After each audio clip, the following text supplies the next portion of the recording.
When you look at the 2019 Indianapolis Colts draft under the scope of building depth, you can completely understand the selections and the chances they took on some of the players. When you drafted well like the Colts have over the last few years, you have a deep roster as a result, which allows you to target specific depth needs and specific situational targets like edge rusher Ben Banogu of TCU, EJ Speed from Tarleton State, and Javon Patterson, the center from Ole Miss.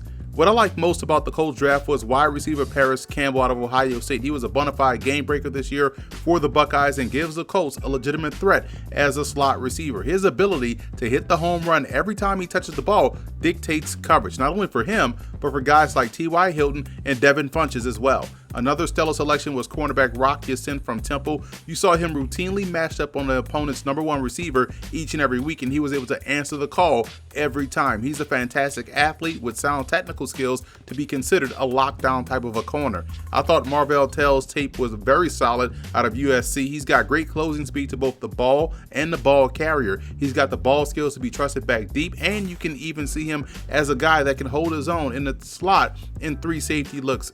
Tell, in my opinion, was a steal in the 5th round.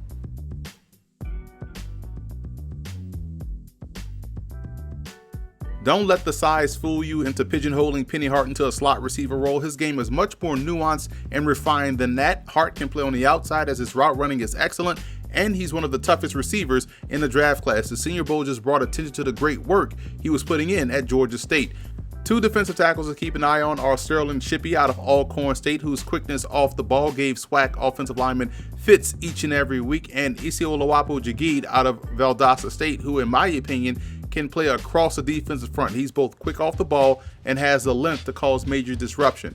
Wide receiver Ashton Doolin out of Malone dominated his level of competition in Division II. He's got the athleticism to match up in the NFL, which is huge, and smoothing out and refining his game is where he provides the upside as he moves forward. He had a really good showing at the NFLPA game back in January.